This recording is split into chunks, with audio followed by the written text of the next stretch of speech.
হযরত উম্মে হাবিবা বলেন, খুব কষ্টে হাবশায় দিনাতিবাদ করছিলাম, হঠাৎ করে একদিন ঘরে বসে রইছি আর দেখি একটা দাসী পয়গামের একটা চিঠি লইয়া রাজকীয় সাজে সজ্জিত হয়ে আমার দরজায় দাঁড়াইছে। ভয় পেয়ে গেছি, কে আসলো? হযরত উম্মে হাবিবা জিজ্ঞেস করলেন, এই দাসী তুমি কে এসেছো আমার ঘরে? আমি আসছি হাবশার বাদশার পক্ষ থেকে, নাজ্জাশী বাদশার পক্ষ থেকে একটা বিয়ের পয়গাম নিয়ে আসছি। বিয়ের পয়গাম প্রেরণকারী হলেন স্বয়ং মুহাম্মাদুর রাসূলুল্লাহ সাল্লাল্লাহু আলাইহি ওয়াসাল্লাম। মদিনাতুল মুনাওয়ারা থেকে তোমার কাছে নাজ্জাশী বাদশার মাধ্যমে বিবাহের পয়গাম পাঠিয়েছি। তুমি যদি রাজি হও তাহলে তোমাকে মদিনায় যেতে হবে, রাসূল আরবের কাছে যেতে হবে। নাজ্জাশী বাদশার মাধ্যমে, যেহেতু নাজ্জাশী বাদশা আগে মুসলমান হয়ে গেছে, নবী আলাইহিস সালাতু ওয়াস সালামের জিয়ারত না হইলেও কালেমা পড়ে ফেলেছে, নাজ্জাশী বাদশার মাধ্যমে উম্মে হাবিবার কাছে বিয়ের পয়গাম পৌঁছে গেল। হযরত উম্মে হাবিবা বলেন, ওই দিন আমি যে কিরকম খুশি হয়েছি যে আল্লাহর রাসূল নিজে আমার কাছে বিয়ের পয়গাম পাঠাইছেন। অর্থাৎ এই পয়গাম তো আল্লাহর রাসূল পাঠান নাই, এই পয়গামটা আসলে আল্লাহ তাআলা নিজে পাঠাইছেন। যে আমি আবু সুফিয়ানের ঘর থেকে ঈমানের মায়ায় যে বের হয়ে আসছি, আল্লাহ তাআলা আমাকে সাইয়্যিদুল মুরসালিনের ঘরের ঘরণী হিসেবে কবুল করে ফেলছেন। হযরত উম্মে হাবিবা মদিনায় চলে গেলেন। এই আবু সুফিয়ান তখনও পর্যন্ত মুসলমান হয় নাই। একদিন হঠাৎ করে কোনো ঘটনার চক্করে পড়ে মদিনাতুল মুনাওয়ারাতে প্রবেশ করলেন আর নিজের কন্যা উম্মে হাবিবার ঘরে প্রবেশ করলেন। মেয়েকেও দেখার জন্য অনেক দিন হয় দেখি না, যাই মদিনায় নবীজির ঘরে আমার মেয়ে আছে, মেয়েটারে একটু দেখে আসি। হযরত উম্মে হাবিবা দেখলেন যে তার বাপ আবু সুফিয়ান ঘরে ঢুকতেছে, ইস্তেকবাল করলেন, ঘরের ভেতরে প্রবেশ করাইলেন। কিন্তু যখনই আবু সুফিয়ান নবীজির শরীর আর খাটের উপরে বসার জন্য অগ্রসর হলেন, হযরত উম্মে হাবিবার সাথে সাথে উম্মুল মুমিনিন এই চকিয়ার খাটের উপরে বিছানাটাকে টান দিয়ে সরায় ফেললেন, চাদরটাকে টান দিয়ে সরিয়ে ফেললেন। আবু সুফিয়ান সাথে সাথে হতভম্ব হয়ে হযরত উম্মে হাবিবাকে জিজ্ঞেস করে, মারে বাপ ভাইয়া কন্যা হিসাবে তোকে দেখতে তোর ঘরে ঢুকলাম, আর তুই কিনা বিছানা সরাইলি, কি লেগে বিছানা সরাইলি? মেয়ে আমি জানতে চাই কি বিছানাটা কি নরমাল বিছানা যে এটার উপরে আমার মতো পিতারে বসতে দেওয়ার সাজে না, এজন্য সরাইছ? যে ভালো বিছানা আমাকে দিবা তুমি এজন্য সরাইছ, নাকি আমি আবু সুফিয়ান মক্কার সর্দার এই বিছানায় বসার মতো উপযুক্ত নই এজন্য সরাইছ? কি জন্য চাদর সরাইলা? হযরত উম্মে হাবিবা বলেন, বাবা গো, আসলে এটা আমার স্বামী রহমাতুল লিল আলামিনের শোয়ার বিছনা। স্বামীর বিছনায় স্বামীর ইজাজত ছাড়া কাউরে বসতে দেয়া যায় না। বাপ হইতে পারো, মুশরিক বাবারে সাইয়্যিদুল মুরসালিনের বিছানায় বসতে দিতে পারি না। বিসমিল্লাহির রহমানির রহিম।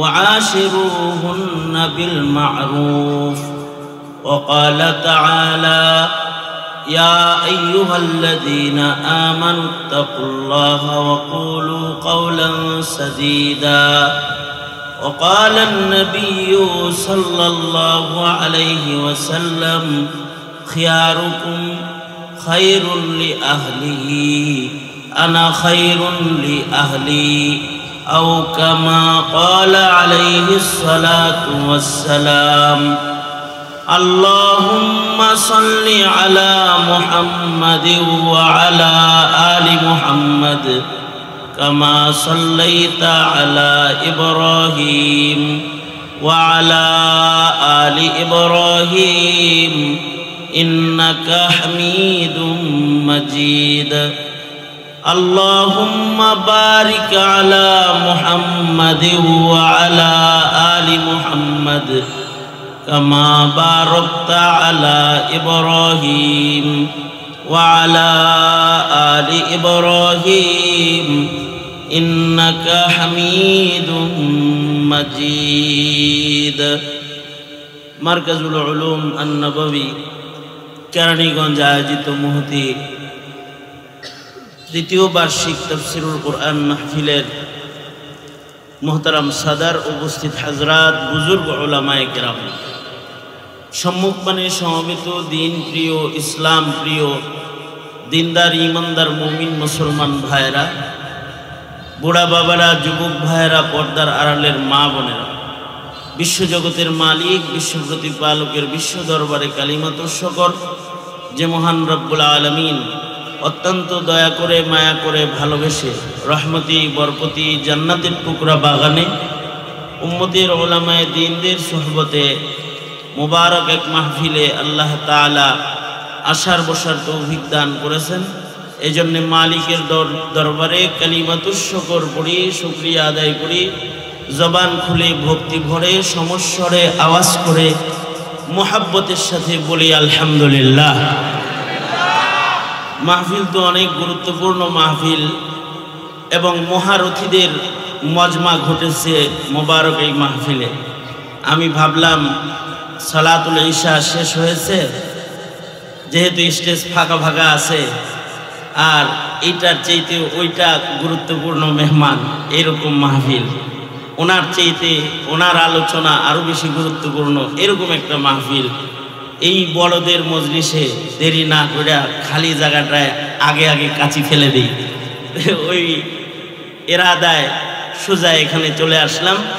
কারণ একটু আগে দেখতে পেলাম যে হাবিবুল্লাহ মাহমুদ কাসমি সাহেব মাদ্দাজিল্লাহুল আলী দোস্ত, উনিও চলে আসছেন।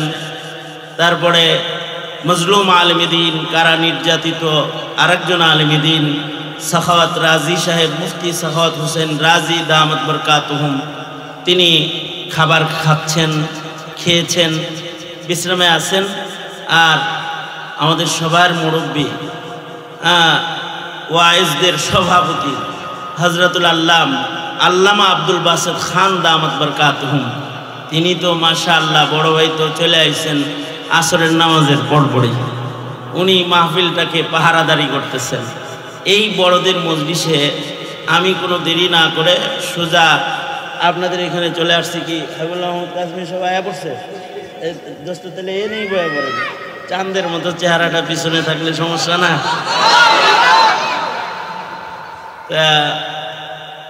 তো দেখেন এই যে মেহমানা চলে আসছেন। তারপরে আব্দুল বাসেত খান সাহেব, সাখাওয়াত রাজি সাহেব, হাবিবুল্লাহ মাহমুদ কাসমি সাহেব, ওনাদের যে কেউ একজন আলোচনা করলেই হয়। এই সব একই মনের মানুষ, একই ধ্যানের মানুষ, এই সব ভেতরের রঙও একরকম। এদের ভিতরে কেউ একটু সুন্দর বেশি, যে উনি একটু সুন্দর বেশি, আবার সাখাওয়াত রাজি সাহেব সুন্দর মানুষ, আর আমার খান সাহেব তো টল ফিগার একজন মানুষ। উনি যখন খান সাহেব হুজুর যখন ঘন্টার পর ঘন্টা বয়ান করে, 2 ঘন্টা বয়ান করলো, একটা শব্দ চয়ন উচ্চারণ ওনার এদিক সেদিক হয় না, এত সাজানো গুজানো শব্দমালায় গাঁথুনি দিয়ে উনি কথা বলেন। অপলেয়ক নেত্রে মানুষ তার দিকে তাকায় থাকে আর তার বয়ান শুনতে থাকে। বাংলাদেশের আন্তর্জাতিক তাফসীরুল কোরআন মাহফিলগুলোর নির্ধারিত আলোচক হিসেবে, মুফাসসির হিসেবে তিনি আলোচনা করে থাকেন। যাই হোক, এই ওনাদের গুণগান গাইতে গেলে আজকে আমার যেটুকুন সময় বাটে আছে ওইটুকু শেষ হয়ে যাবে। সঙ্গত কারণে ওই দিকে না গিয়ে আমি একটি এরাদায় আয়াত ও হাদিস বরকতের নিয়তে আপনাদের সামনে পেশ করেছি। এগুলোকে সামনে করে কিছু কথা আপনাদের সামনে বলবার এরাদা রাখি। আল্লাহ তাআলা কিছু উপকারী কথা আপনাদের সামনে তাকরার করার তৌফিক দান করেন। আপনারা দোয়া করুন, বলুন আমিন। 2 ধরনের হক হুকুক আমাদের জন্য মুমিনের উপরে অনিবার্য রয়েছে। মুমিনের এক প্রকারের হক হলো হুকুকুল্লাহ, যিনি বানাইছেন আমাদেরকে, তার হক আদায় করতে থাকা, ইবাদত বন্দিগির মাধ্যমে আল্লাহর হক আদায় করা। আমাদেরকে বানাইছেন কে? আওয়াজ করে বলেন কে? জোরে করে ডাক দেন ইয়া আল্লাহ। আর এই আল্লাহকে ডাকাডাকি করা এটাও আল্লাহ পাকের একটা হক। আল্লাহকে ডাকতে হবে। কত পরিমাণ হক আদায় করতে হবে? যে সবচেয়ে বেশি এই হকটা আদায় করতে আল্লাহ তাআলা নির্দেশ করেছেন, ইয়া আইয়ুহাল্লাযীনা আমানু যিকুরুল্লাহা যিকরান কাসীরা।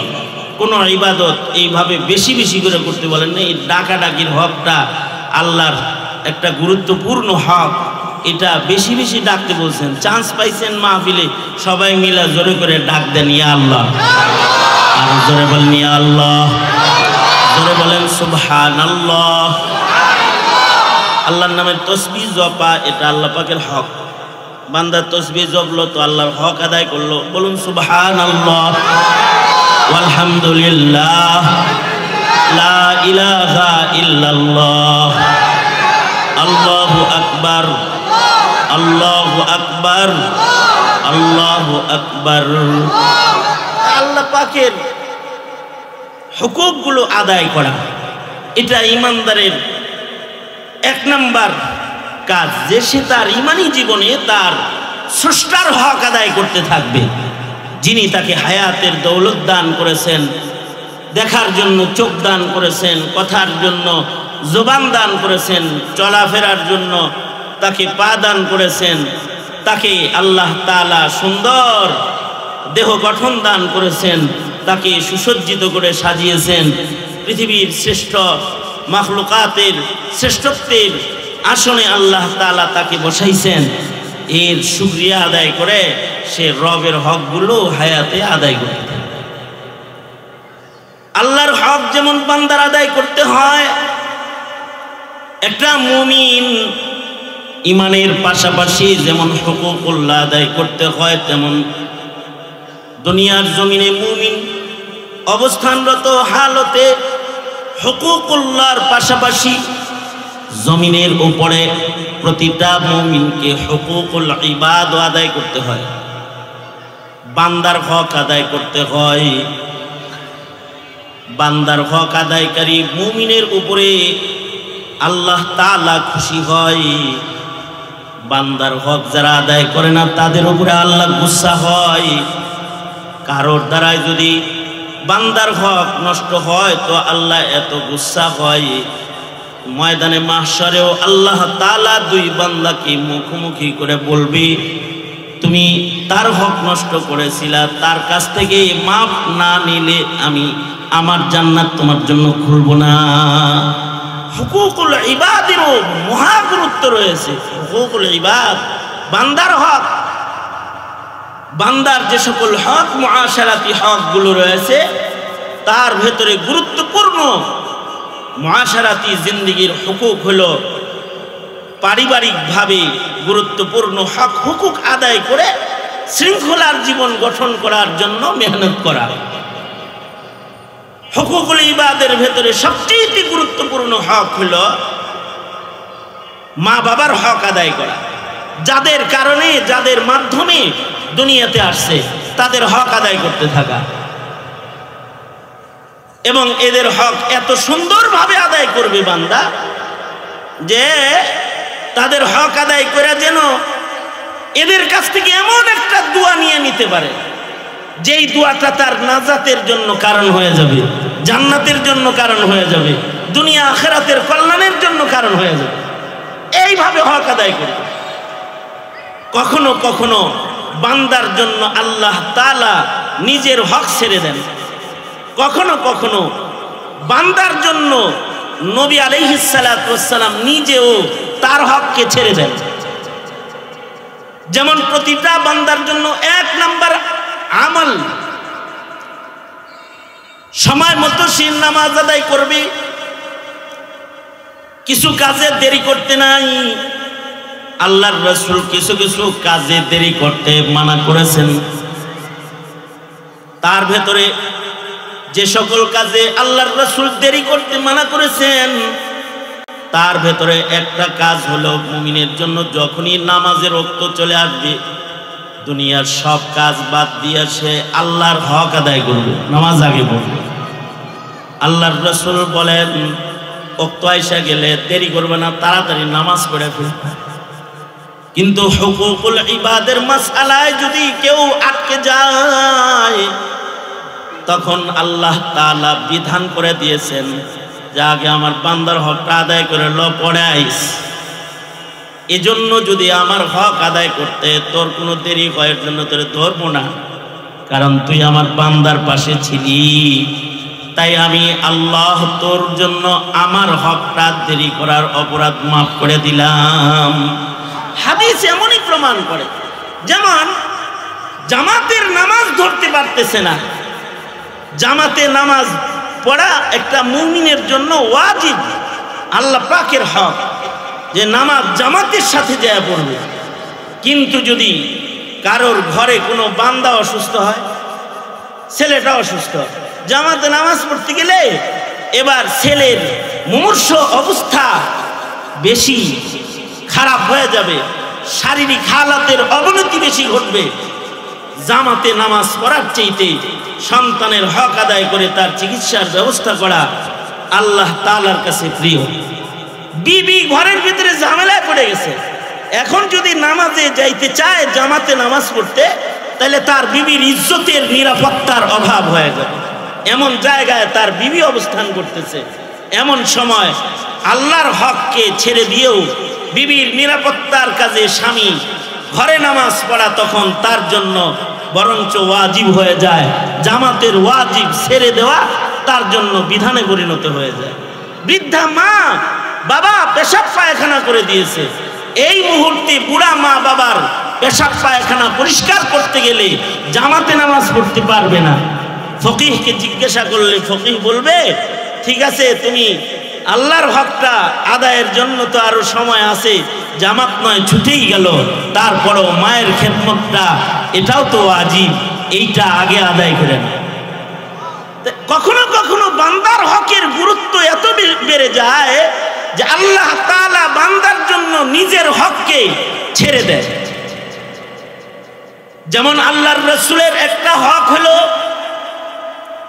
নবীর হায়াতে কেউ যদি কালেমা পড়ে মুসলমান হয়ে যায়, তাহলে তার জন্য প্রথম কাজ হলো নবীর হক আদায় করে সে আল্লাহর রাসূলের সাথে জিয়ারত করবে, নবীজির সাথে মুলাকাত করবে, প্রয়োজনে নবীর সাথে জিহাদে যাবে, নবীজির পেছনে নামাজ পড়বে, নবীজির সান্নিধ্যকে আগে গ্রহণ করবে। কারণ নবীর সান্নিধ্যের মাধ্যমে একজন মুমিনের মর্যাদা বাড়বে। কত বাড়বে? যে মাকামে সাহাবিয়াত তার অর্জন হয়ে যাবে, আল্লাহর রাসূলের জিয়ারতের মাধ্যমে তার সম্মান বেড়ে যাবে। কিন্তু এমন মুবারক সম্মানের মর্যাদার সাহাবিয়াতের আসনও আল্লাহর রাসূল নিজে মানা করে ফেলে যে আমার সাথে জিয়ারত করা মুমিন হিসাবে আমার হকও ছিল, তোমার দায়িত্ব ছিল আমার সাথে দেখা করা। কিন্তু যেহেতু ও ওয়াইস, তোমার মা যেহেতু ঘরে অসুস্থ আছে, এবার আমার হক আদায়ের দরকার নাই, মায়ের হক আদায় করো আগে। আল্লাহু আকবার। মানে বান্দার হক আদায় করতে নবীজি নিজের হক ছেড়ে দিতেছে। ওয়াইসুল কারনি খবর পাঠাইছে, আল্লাহর নবী আপনার কাছে আসবো নাকি কি করবো, আমার বুড়া মা তো অসুস্থ অবস্থায় আছে। আল্লাহর নবী নিজের হককে ছেড়ে দিয়ে মায়ের হক আদায়ের জন্য আদেশ করে ফেললেন, জিয়ারত করতে হবে না, মায়ের খেদমত করতে থাকবে। এবং নবীজি নিজের হক ছেড়ে যে দিছেন, ভুলেন নাই, মৃত্যুর আগেও নিজের গায়ের জুব্বা খুলা রেখে দিয়েছেন যে এটা আমার ওয়াইসুল কারনি, আমার আশেক পাগলকে তোহফা দিয়ে দিও যখন সে মদিনায় আসবে। হযরত উমরকে ডেকে বলেছেন, উমর, মায়ের খেদমত করে করে, মায়ের হক আদায় করে আমার এক আশেক পাগল আছে, কারণ এলাকার বাসিন্দা, সে আল্লাহর কাছে প্রিয় হয়েছে, তার জবান বড় দামি হয়ে গেছে, সে তার মা মারা গেলে তো আমার কবর জিয়ারতের জন্য পাগল হয়ে ছুটে আসবে। যখন তোমরা খবর পাইবা যে ওয়াইস নামক আমার সেই আশিক আমার রওজা জিয়ারত করার জন্য কবর জিয়ারতে আসছে ওমর, তখন তার কাছে যাইবা, সাহাবীকে তাবিঈর কাছে যেতে কয়। যিনি নবীর যুগ পাইছে কিন্তু নবীর জিয়ারত পায় নাই এমন মানুষের কাছে সাহাবীদের মধ্যে মর্যাদার একজন সাহাবীকে আল্লাহর রাসূল যাইতে আদেশ করতেছেন।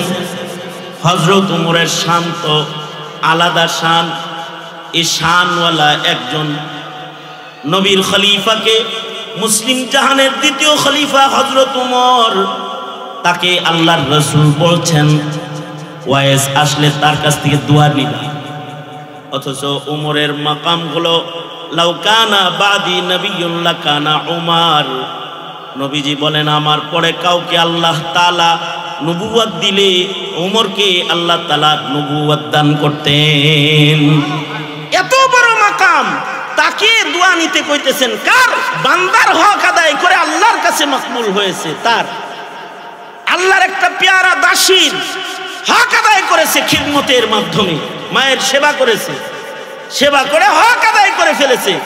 এবার তার কাছে সাহাবীকে আল্লাহর রাসূল দোয়া নিতে আদেশ করছেন, দোয়া নেওয়ার জন্য নির্দেশ করে দিচ্ছেন।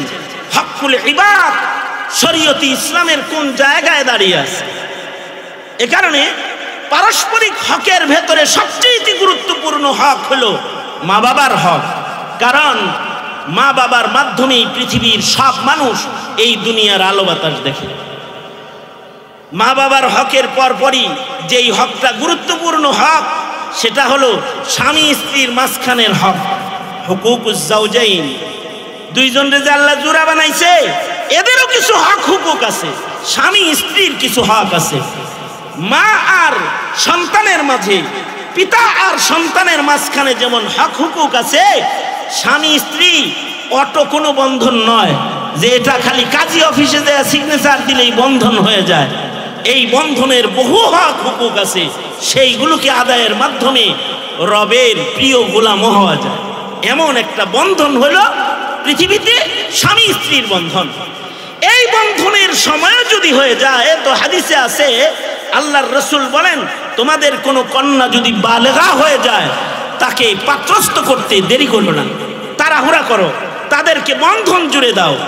তোমাদের কোনো সন্তান যদি যুবক হয়ে যায়, তার বিয়েকে আটকায় রেখো না, তাকে বিবাহের বন্ধনে আবদ্ধ করে দাও।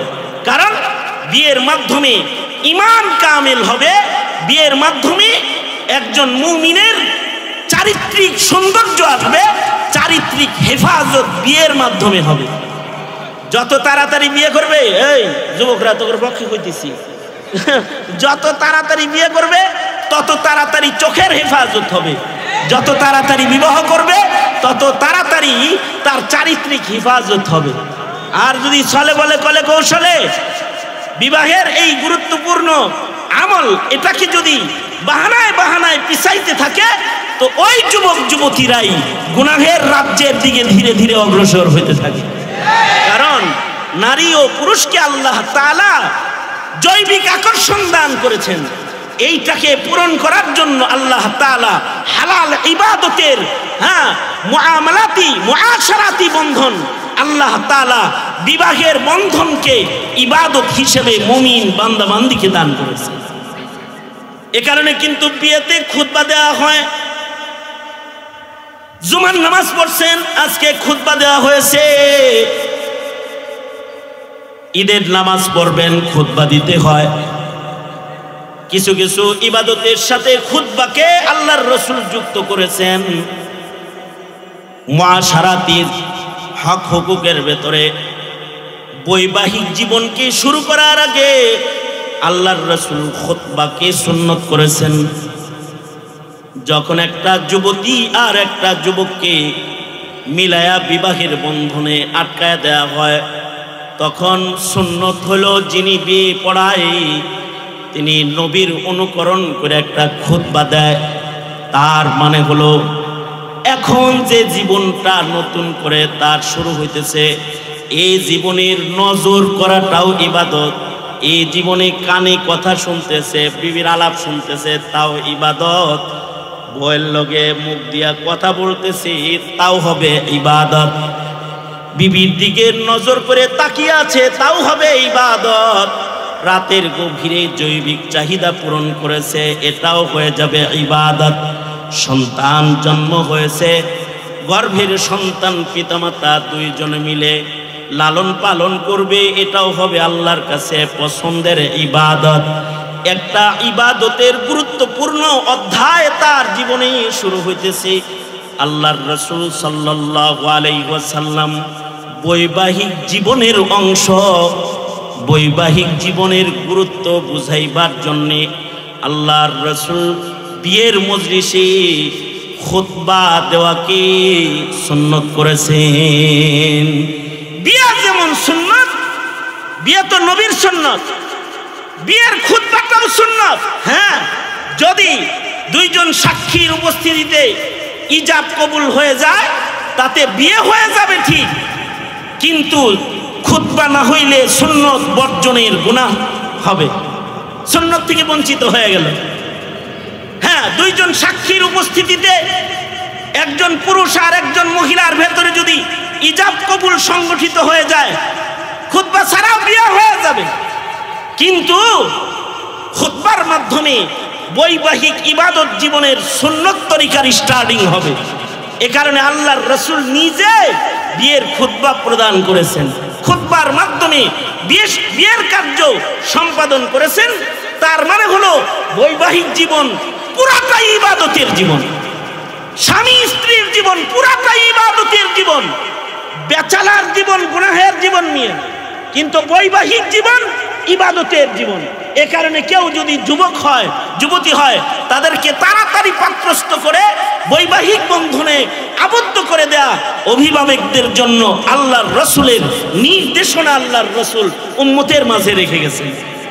এখন কি করে? এখন বিয়ে ঠেকায় ডিগ্রি হাসিল করা। ডিগ্রি করতে করতে বৈবাহিক জীবনের আদর্শ নারী জাতি ভুলে যায়।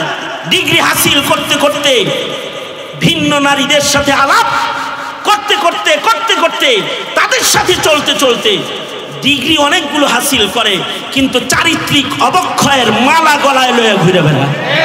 দেখেন না, এমন ইউনিভার্সিটিতে ভর্তি হয়ে ডিগ্রি হাসিল করে যে ইউনিভার্সিটিতে হিজাব পরে যুবতী নারী আল্লাহর বিধান মেনে গেলে পরে তার হিজাব ধরে টানাটানি করা হয়, তার হিজাব খোলার চক্রান্ত করা হয়। মুসলিম দেশ, মুমিনের দেশে এটি এত জঘন্য অপরাধ যে যেই শিক্ষাঙ্গনে নারী জাতির সৌন্দর্য নিয়ে টানাটানি হয় ওইটা শিক্ষাঙ্গন হতে পারে না। ওই শিক্ষাঙ্গনগুলোকে পতিতালয় বানানোর চক্রান্ত করছে একদম ভিনদেশী দালালের গোষ্ঠী। তারা মুসলিম শিক্ষাঙ্গনের আভিজাত্য এবং তাদের আদর্শকে কবরস্থ করতে চায়। ইসলাম বলে কি, বালেগা হয়েছে তাকে বিয়ে দিয়ে দাও, তার জৈবিক চাহিদার জীবনকে আরেকটা পুরুষের সাথে মিলিয়ে দাও, হালাল তরিকা তার জন্য খুলে দাও, তার জীবনকে সুন্দর করে দাও। এ কারণেই বিবাহকে অর্ধেক ঈমান বলা হয়েছে। বিয়েটা হলো ঈমান। বিয়ে দেরি করার ভেতরে ফজিলত না, বিবাহ তাড়াতাড়ি করার ভেতরে ফজিলত। আর এখন যে ছোট ছোট হায়াত পায়, ডিগ্রি হাসিল করে বিয়ে করতে করতে 40 বছরে বিয়ে করবা, তারপরে এই যে আন্ডা বাচ্চা শিখি আগলি রাখা আস্তে করে খবরে চলে যাবে। বুঝো না কথাটা? আর যদি তাড়াতাড়ি বিয়ে করো, কমাস কম একটা বালেক সন্তানের কামাই রুজির চেহারা দেখে যেতে পারবা।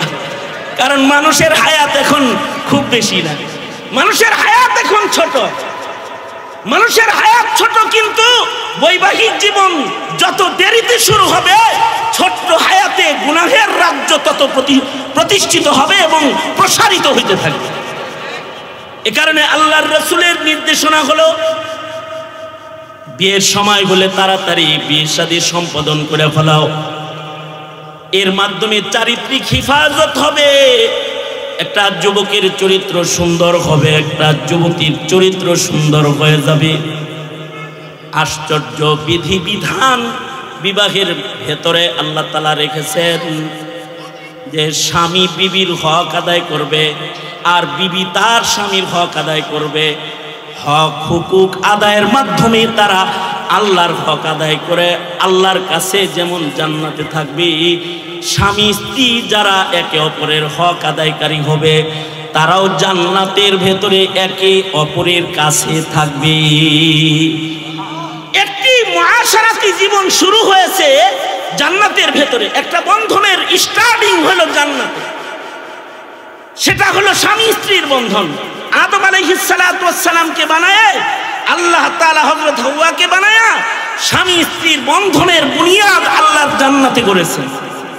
দুনিয়ার জিন্দেগিতে মুআশারাতি বিধান দিয়ে তাদের সুন্দর ঘরোয়া জীবনের আদর্শকে ইবাদত বানিয়ে তাদের এই আদর্শটাকেই একে অপরের সাথে জান্নাতে থাকার বাহানা বানাইছেন, যে পৃথিবীর সকল স্বামীরা জান্নাতে তাদের বিবিদের সাথে থাকবে আর পৃথিবীর সকল বিবিরা জান্নাতে তাদের স্বামীদের সাথেই থাকবে। মহিলারা স্বামীদের সাথে থাকবে আর পুরুষেরা বউদের লগে থাকবে। জান্নাতে এরা একসাথে বসবাস করবে। এবং হাদিস বলে তো তাই, যে বিবিকে আল্লাহ তাআলা হুরদের চাইতে অধিক সৌন্দর্য দান করবে, আর স্বামীদেরকে আল্লাহ তাআলা গেলমানদের চাইতে অধিক সৌন্দর্য দান করবে, যে তার বিবির চক্ষু জান্নাতে তার স্বামী দেখলে শীতল হয়ে যাবে, আর বিবিরে দেখলে স্বামীর চোখ শীতল হয়ে যাবে। দুনিয়ার মাটিতে পেছে পুছে পইরাও ঘর সংসার করে, পছন্দ হোক আর না হোক। জান্নাতের ভেতরে অপছন্দের কোনো কারবার টারবার না। মনে করেন যৌতুক লয়ে বিয়ে করছে, একটা বেডঙ্গা বারকা ধরে লইছে, এর থেকে 4-5টা বাচ্চা হয়েছে, পছন্দ হোক আর নাই হোক, আর ভিতরে জ্বালা নিয়া ঠেলাই করে কয় তুমি তো আমার নূরজাহান। এটা কিন্তু এমনি কইছে, ঠেলাই করে কইছে। বিয়া করছিল যৌতুক লয়ে, একটা ধরে আইনা দিছিল, বাপে কইছো সম্পদ দিয়া যৌতুক দিয়া সুন্দর একটা ছেলে কালামার গাছটা লয়ে আইছে। এই তোর এটা বিয়া করতে কইছে কে?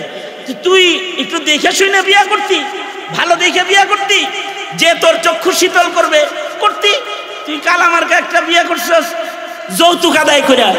এখন তো সারা জনম যে আই লাভ ইউ কবি, দিলের থেকে আইব না আই লাভ ইউ। তবে হ্যাঁ, একটা আশ্চর্য তথ্য আপনাদের কানে পৌঁছে দিয়ে যাই। হাকিমুল উম্মত মুজাদ্দিদুল মিল্লাত আশরাফ আলী থানভী রাহমাতুল্লাহ আলাইহি বলেছেন, সকল ইবাদত কবুল হওয়ার জন্য ইখলাস লাগে, কিন্তু ওই যে দোয়া এটা লৌকিকতা সহকারেও কবুল হয়, এতগুলো ইবাদত হয়। সেটা হলো স্বামীর সাথে কেউ যদি লৌকিকতা করেও ভালো কথা কয়, ওই যে কুলু কাওলান সাদীদা, এর উপরে আমল যদি কেউ করে, আর স্ত্রীর সাথে যদি কোনো স্বামী লৌকিকতা করেও বলে যে মারাত্মক ভালো রান্না করেছে, তো এরকম তরকারি সোনার গাঁও হোটেলেও পাক হয় না, আসলে লবণ বেশি হয়েছে। কিন্তু ইখলাসের সাথে মুহাব্বতের সাথে স্বামী স্ত্রীর প্রশংসা যদি করে ফেলায়, যদি এটা দিল থেকে নাও করে, মুখ থেকেও যদি করে, তথাপি এই প্রশংসার প্রতিটি শব্দে শব্দে আমল নামায় আল্লাহ তাআলা নেক জমা করে দেয়, মুআশারাতি হক সৌন্দর্য করার, মণ্ডিত করার, মেহনত করার কারণে।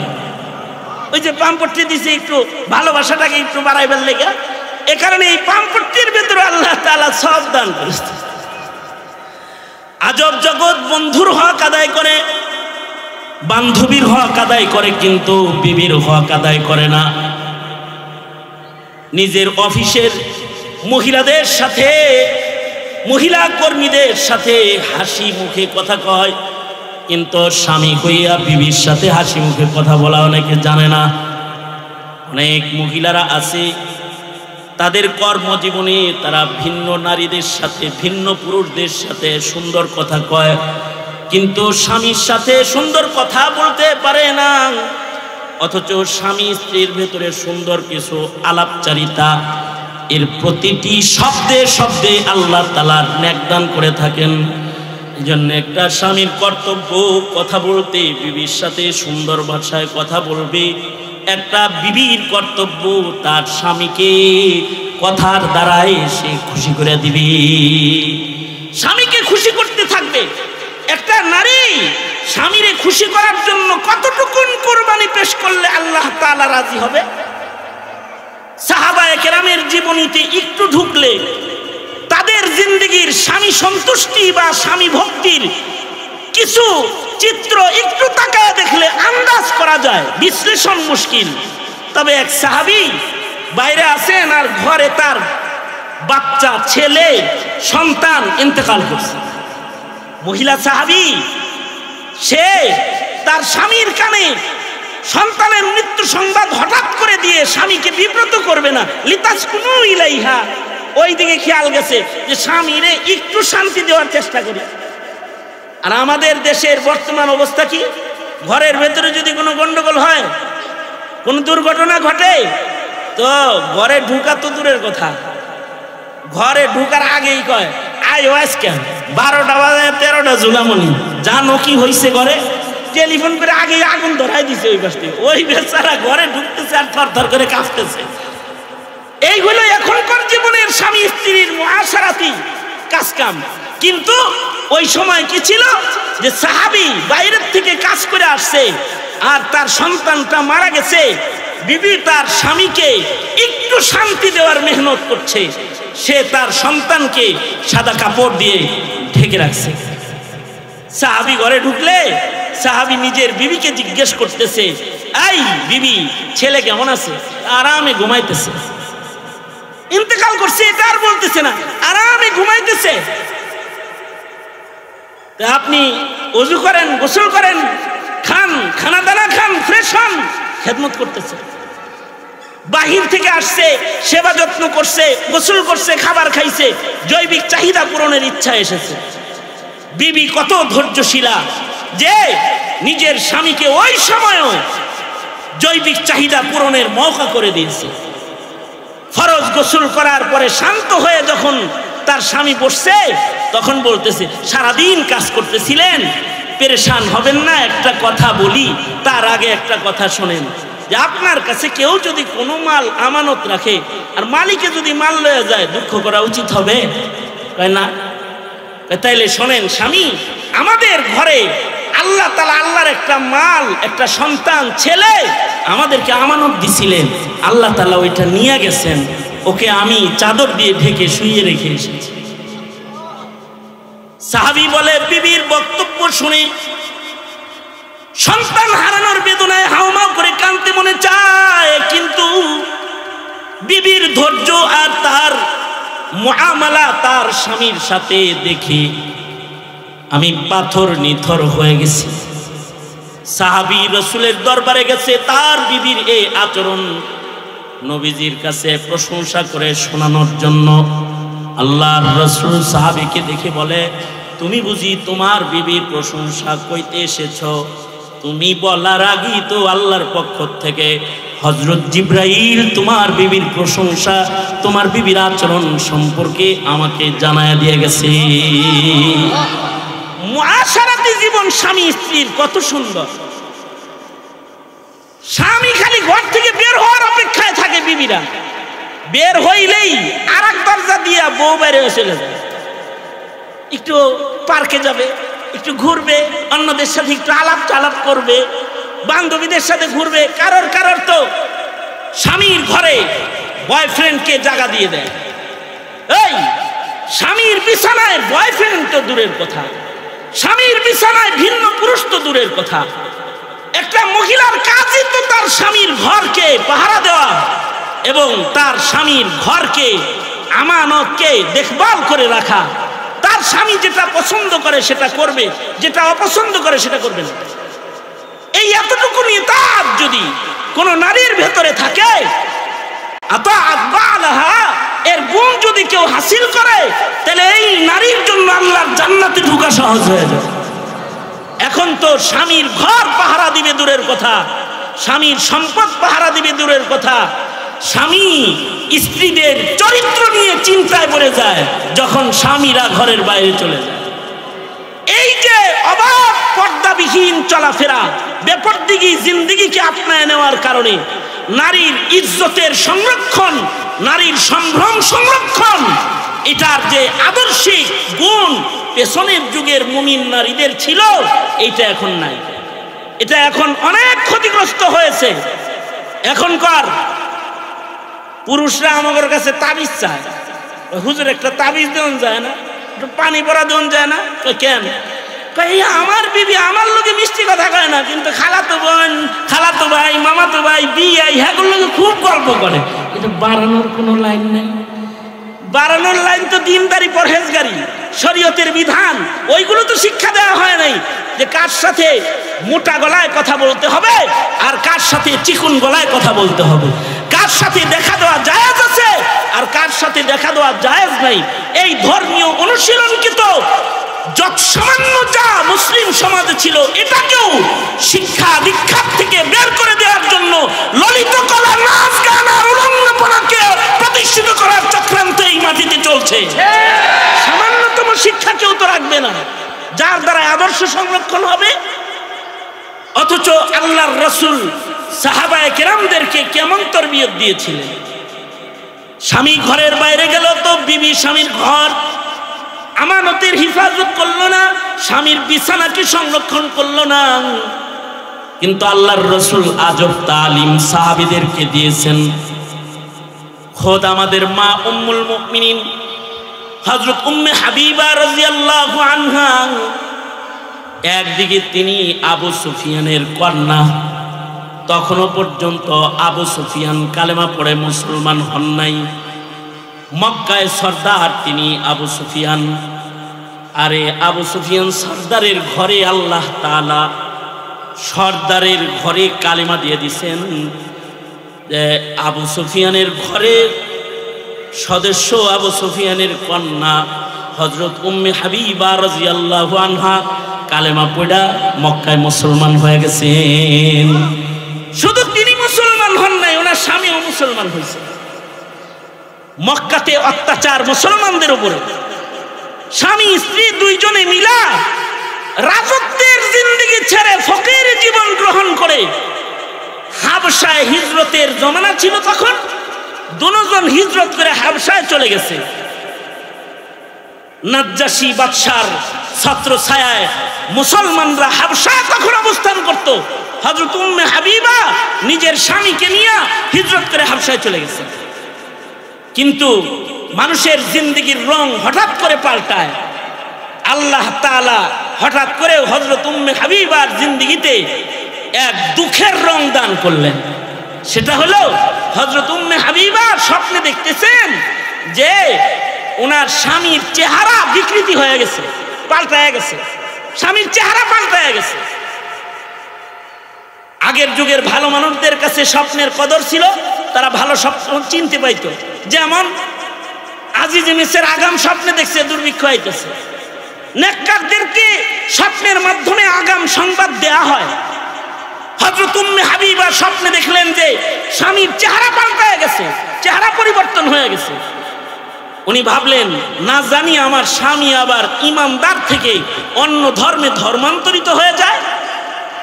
ভয় পেতে লাগলেন। এই ভয় পেতে পেতেই হঠাৎ করে একদিন খবর পেলেন যে ওনার স্বামী খ্রিস্টান হয়ে গেছে। একদিকে বাবার ঘর ছেড়ে হযরত উম্মে হাবিবা হিজরত করে গেছেন হাবশায়, এক ফকিরি জীবন গ্রহণ করেছেন রাজবাড়ির থেকে বের হয়ে, সর্দারের কন্যা হিজরত করে হাবশায়। অপরদিকে যেই স্বামীর হাত ধরে হাবশায় হিজরত করেছেন সেই স্বামী হয়ে গেছে খ্রিস্টান। হযরত উম্মে হাবিবার উপরে এক ঘূর্ণিঝড় শুরু হয়ে গেছে, টর্নেডো শুরু হয়ে গেছে। একাকী জীবন, কত ভয়ঙ্কর জীবন ওনাকে ঘিরে ফেলেছে। হযরত উম্মে হাবিবা বলেন, খুব কষ্টে হাবশায় দিনাতিবাত করছিলাম, হঠাৎ করে একদিন ঘরে বসে রয়েছি আর দেখি একটা দাসী পয়গামের একটা চিঠি লইয়া রাজকীয় সাজে সজ্জিত হয়ে আমার দরজায় দাঁড়াইছে। ভয় পেয়ে গেছি, কে আসলো? হযরত উম্মে হাবিবা জিজ্ঞেস করলেন, এই দাসী তুমি কে এসেছো আমার ঘরে? আমি আসছি হাবশার বাদশার পক্ষ থেকে, নাজ্জাশী বাদশার পক্ষ থেকে একটা বিয়ের পয়গাম নিয়ে আসছি। বিয়ের পয়গাম প্রেরণকারী হলেন স্বয়ং মুহাম্মাদুর রাসূলুল্লাহ সাল্লাল্লাহু আলাইহি ওয়াসাল্লাম। মদিনাতুল মুনাওয়ারা থেকে তোমার কাছে নাজ্জাশী বাদশার মাধ্যমে বিবাহের পয়গাম পাঠিয়েছি। তুমি যদি রাজি হও তাহলে তোমাকে মদিনায় যেতে হবে, রাসূল আরবের কাছে যেতে হবে। নাজ্জাশী বাদশার মাধ্যমে, যেহেতু নাজ্জাশী বাদশা আগে মুসলমান হয়ে গেছে, নবী আলাইহিস সালাতু ওয়াস সালামের জিয়ারত না হইলেও কালেমা পড়ে ফেলেছে, নাজ্জাশী বাদশার মাধ্যমে উম্মে হাবিবার কাছে বিয়ের পয়গাম পৌঁছে গেল। হযরত উম্মে হাবিবা বলেন, ওই দিন আমি যে কিরকম খুশি হয়েছি যে আল্লাহর রাসূল নিজে আমার কাছে বিয়ের পয়গাম পাঠাইছেন। অর্থাৎ এই পয়গাম তো আল্লাহর রাসূল পাঠান নাই, এই পয়গামটা আসলে আল্লাহ তাআলা নিজে পাঠাইছেন। যে আমি আবু সুফিয়ানের ঘর থেকে ঈমানের মায়ায় যে বের হয়ে আসছি, আল্লাহ তাআলা আমাকে সাইয়্যিদুল মুরসালিনের ঘরের ঘরণী হিসেবে কবুল করে ফেলছেন। হযরত উম্মে হাবিবা মদিনায় চলে গেলেন। এই আবু সুফিয়ান তখনও পর্যন্ত মুসলমান হয় নাই। একদিন হঠাৎ করে কোনো ঘটনার চক্করে পড়ে মদিনাতুল মুনাওয়ারাতে প্রবেশ করলেন আর নিজের কন্যা উম্মে হাবিবার ঘরে প্রবেশ করলেন। মেয়েকেও দেখার জন্য অনেক দিন হয় দেখি না, যাই মদিনায় নবীজির ঘরে আমার মেয়ে আছে, মেয়েটারে একটু দেখে আসি। হযরত উম্মে হাবিবা দেখলেন যে তার বাপ আবু সুফিয়ান ঘরে ঢুকতেছে, ইস্তেকবাল করলেন, ঘরের ভেতরে প্রবেশ করাইলেন। কিন্তু যখনই আবু সুফিয়ান নবীজির শরীর আর খাটের উপরে বসার জন্য অগ্রসর হলেন, হযরত উম্মে হাবিবার সাথে সাথে উম্মুল মুমিনিন এই চকিয়ার খাটের উপরে বিছানাটাকে টান দিয়ে সরায় ফেললেন, চাদরটাকে টান দিয়ে সরিয়ে ফেললেন। আবু সুফিয়ান সাথে সাথে হতভম্ব হয়ে হযরত উম্মে হাবিবাকে জিজ্ঞেস করে, মারে বাপ ভাইয়া কন্যা হিসাবে তোকে দেখতে তোর ঘরে ঢুকলাম, আর তুই কিনা বিছানা সরাইলি, কি লেগে বিছানা সরাইলি? মেয়ে আমি জানতে চাই কি বিছানাটা কি নরমাল বিছানা যে এটার উপরে আমার মতো পিতারে বসতে দেওয়ার সাজে না, এই জন্য সরাইছ? যে ভালো বিছানা আমাকে দিবা তুমি এই জন্য সরাইছ? নাকি আমি আবু সুফিয়ান মক্কার সর্দার এই বিছানায় বসার মতো উপযুক্ত নই এজন্য সরাইছ? কি জন্য চাদর সরাইলা? হযরত উম্মে হাবিবা বলেন, বাবা গো, আসলে এটা আমার স্বামী রহমাতুল লিল আলামিনের শোয়ার বিছনা।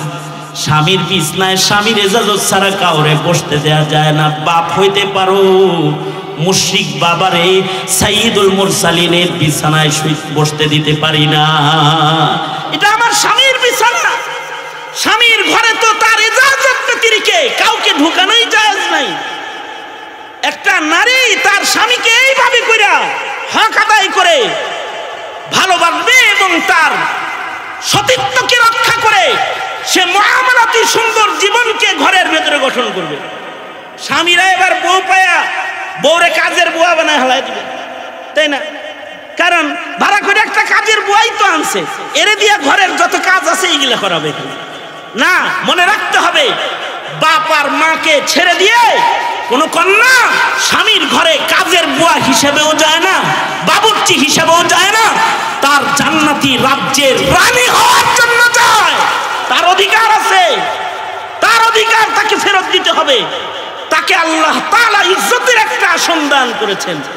সেই ইজ্জতের আসন আদায়ের জন্য নারীদের সাথে সুন্দর আচরণ করতে হবে।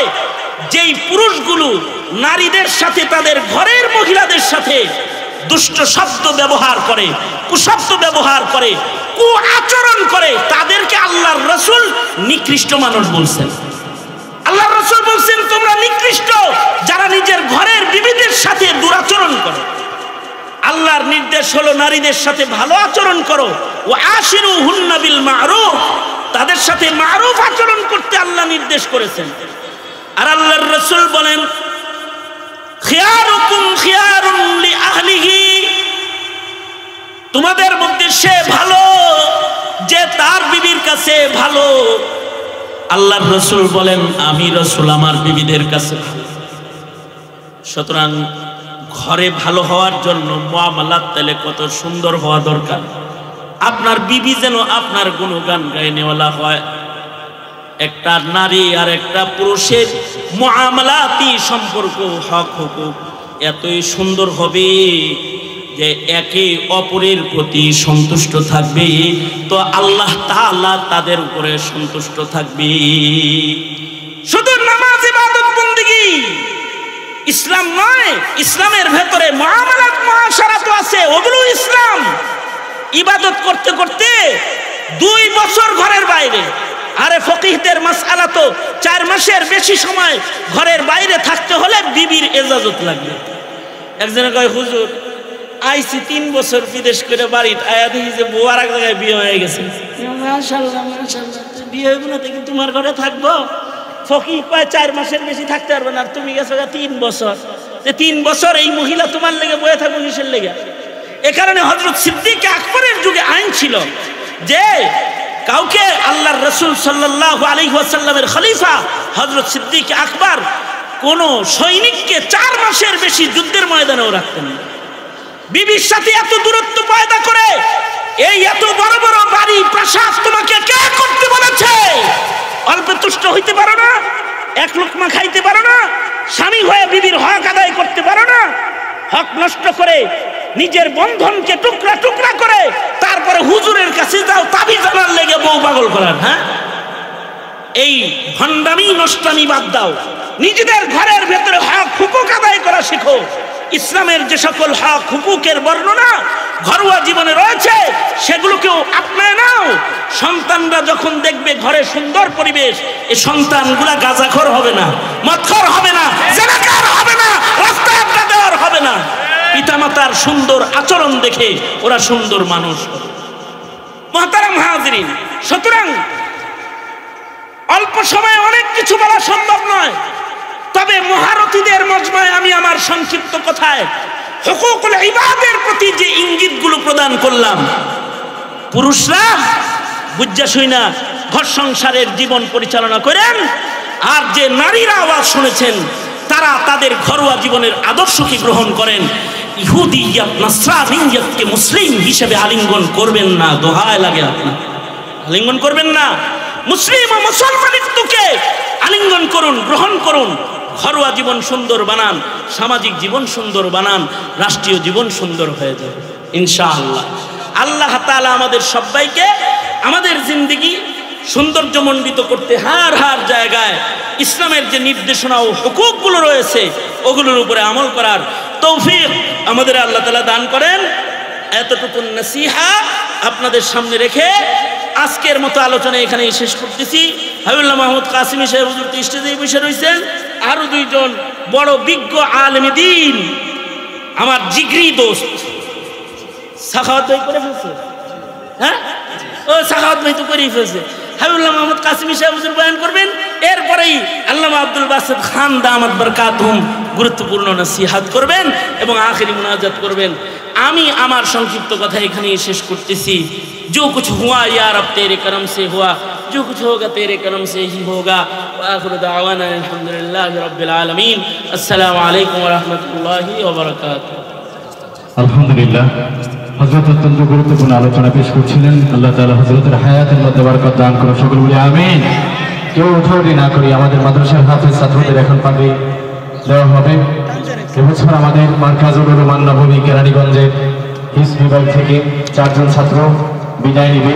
তারা হিজ সমাপন করেছেন। ছাত্রগুলো আমাদের সুলতানুল ওয়াজিন আল্লামা খালেদ সাইফুল্লাহ ইউবি সাহেব এবং হাবিবুল্লাহ মাহমুদ কাসিমি সাহেবের বরকতি হাত দ্বারা আজকে পাগড়ি নেবেন। আল্লাহ তাআলা এই ছাত্রগুলোকে কবুল আর মঞ্জুর করুন, সকল বলে আমিন।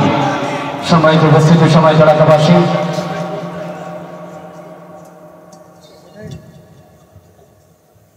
এখন পাগড়ি পরিধান করা হবে। আমি যে সকল ছাত্রদের নাম বলবো,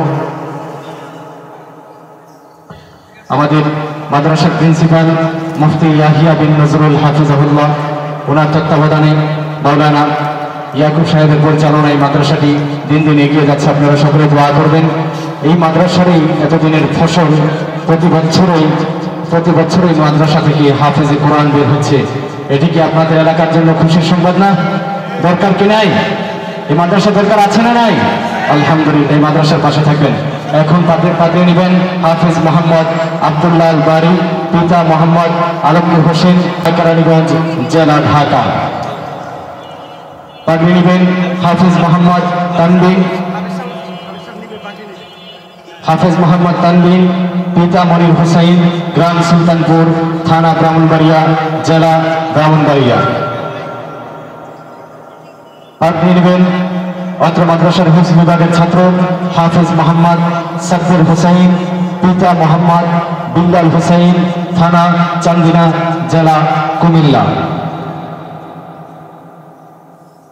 হাফেজ মোহাম্মদ আবু নাঈম, পিতা কামাল হোসেন, থানা হবিগঞ্জ, জেলা হবিগঞ্জ। তার পক্ষ থেকে তার প্রতিনিধি হয়ে পাগড়ি নেবেন তার চাচা মুফতি আবু হানিফ সাহেব হাফিজাহুল্লাহ। ছেলেটি অসুস্থ থাকার কারণে আজকে মাহফিলে উপস্থিত থাকতে পারে।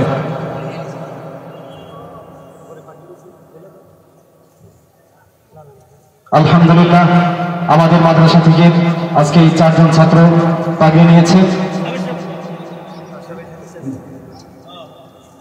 আলহামদুলিল্লাহ, মার্কাজুল উলুমান নববী কেরানীগঞ্জ সারা বাংলাদেশের মধ্যে বেফাকুল মাদারিসুল আরবিয়া বাংলাদেশের উদ্যোগে যে আমাদের পরীক্ষা হয়, সারা বাংলাদেশের মধ্যে দ্বিতীয় স্থান অধিকার করেছে হাফেজ মোহাম্মদ রবিউল ইসলাম।